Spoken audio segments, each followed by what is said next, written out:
ओम गंगणपते नमः। जय मातारा। पाराशर ज्योतिर्विज्ञान में आप सभी दर्शकों का हार्दिक अभिनंदन है। आज हम बुध ग्रह के मेष राशि में होने वाले परिवर्तन का कन्या राशि के जातकों पर क्या प्रभाव पड़ेगा, इस विषय में वार्ता करेंगे। बुध ग्रह 25 अप्रैल सन 2020 रात्रि 2:23 पर मीन राशि से मेष राशि में परिवर्तित हो जाएंगे, स्थान परिवर्तन करेंगे तथा यहाँ 9 मई सन 2020 प्रातः 9:35 तक गोचर करेंगे। इस समय के अनंतर बुध अश्वनी, भरणी तथा कृतिका नक्षत्र में विचरण करेंगे तथा कन्या राशि के जातकों के अष्टम स्थान पर गोचर करेंगे। इसके साथ साथ द्वितीय स्थान को दृष्टिगोचर करेंगे। इस गणना के अनुसार कन्या राशि के जातकों पर विशेष स्थिति यह प्रदर्शित होती है कि कन्या राशि के जातकों का स्वभाव उत्तम रहेगा। मान यश की स्थितियां सकारात्मक रहेंगी। रोग से संबंधित स्थितियां नकारात्मक हैं, अर्थात स्वास्थ्य शुद्ध रहेगा। यहाँ बुध कन्या राशि के जातकों के अधिपति भी हैं, स्वामी भी हैं। अष्टम स्थान पर सूर्य के साथ अस्तगत रहेंगे। रोग से संबंधित स्थितियां नकारात्मक रहेंगी। यह सबसे उत्तम विषय है कि स्वास्थ्य शुद्ध रहेगा। पारिवारिक स्थितियों में थोड़ी नकारात्मकता प्रदर्शित होती है। वाणिज्य दोष भी प्रदर्शित होता है, अर्थात झूठ बोलने से परहेज करें, वचन भंग से परहेज करें,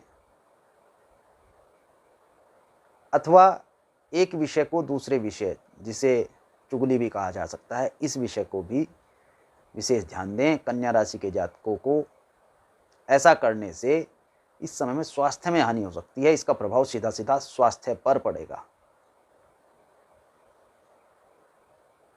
कन्या राशि के जातकों के धन के मार्ग इस समय में थोड़े अवरुद्ध हैं। धन की स्थितियां अवरुद्ध रहेंगी। कार्य बहुत ही परिश्रम से करने होंगे। सहयोगियों का सहयोग प्रदान होगा।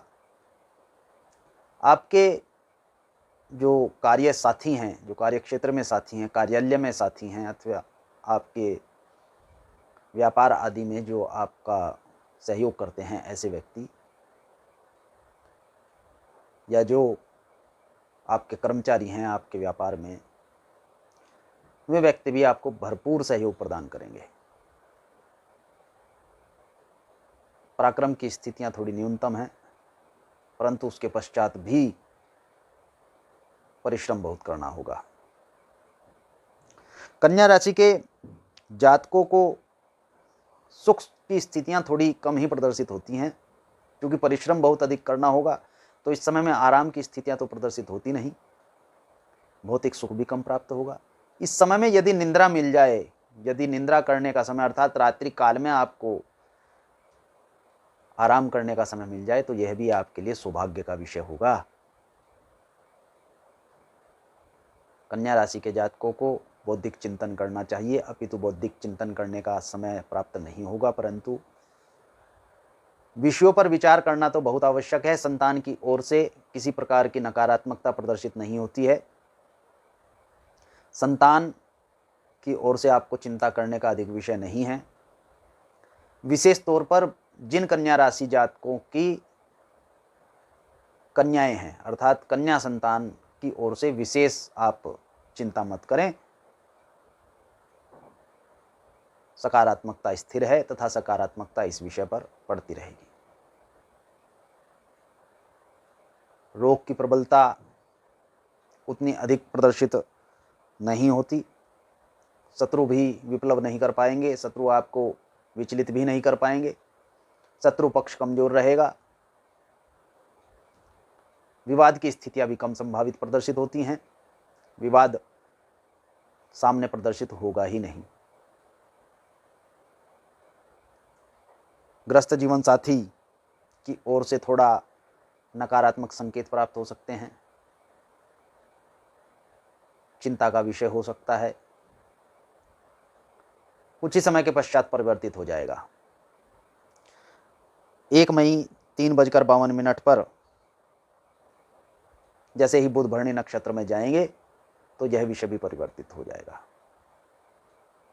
परंतु जो पुष्य नक्षत्र के जातक हैं उनको धर्मपत्नी, यदि पुरुष जातक जो हैं जो पुष्य नक्षत्र को, उनको धर्मपत्नी की ओर से विशेष चिंता करने का विषय है। 1 मई से पूर्व के काल में आपको इनके स्वास्थ्य के विषय में विचार करना चाहिए। यदि कोई नकारात्मकता प्रदर्शित होती है तो तुरंत चिकित्सा करनी आवश्यक है। कन्या राशि के जातकों को स्वयं का स्वभाव तो शुद्ध रहेगा, स्वयं का स्वास्थ्य भी शुद्ध रहेगा, यात्राओं की स्थिति कम ही प्रदर्शित होती है, किसी भी क्षेत्र से प्राप्त होने वाले धन की स्थितियां कम प्रदर्शित होती हैं, परंतु भाग्य का क्षेत्र अवश्य सुदृढ़ रहेगा। भाग्य से लाभ प्राप्त होगा, भाग्य से धन प्राप्त होगा, कर्म से धन प्राप्त होने की स्थितियां कम ही प्रदर्शित होती हैं। भाग्य से अवश्य धन प्राप्त होगा, भाग्य सुदृढ़ होगा, भविष्य भी सुदृढ़ होगा। वह विचलित करेगा, वह अधिक होगा, अर्थात धन का खर्च होने की स्थितियां प्रदर्शित हो रही हैं। किसी भौतिक सुख के साधन को भी आप खरीद सकते हैं, अर्थात क्रय कर सकते हैं। वाहन के क्रय अथवा वाहन से संबंधित व्यय की स्थितियां भी प्रदर्शित होती हैं। इस काल में कन्या राशि के जातकों को कष्ट की निवृत्ति के लिए इस मुद्रा का प्रदर्शन प्रतिदिन 49 मिनट करना चाहिए तथा भगवती लक्ष्मी का मंत्र, बीज मंत्र श्रृंग श्रृंग श्रृंग, केवल इस मंत्र का जप करना चाहिए। इस मंत्र के जाप से आपकी समस्याओं में निवृत्ति होगी। प्रबलता से भगवती आपके संकटों का हरण करेगी तथा उनकी कृपा सदैव आप पर बनी रहेगी। धन्यवाद। शुभम भवतु। भगवान गणपति तथा मातारा आपका कल्याण करें।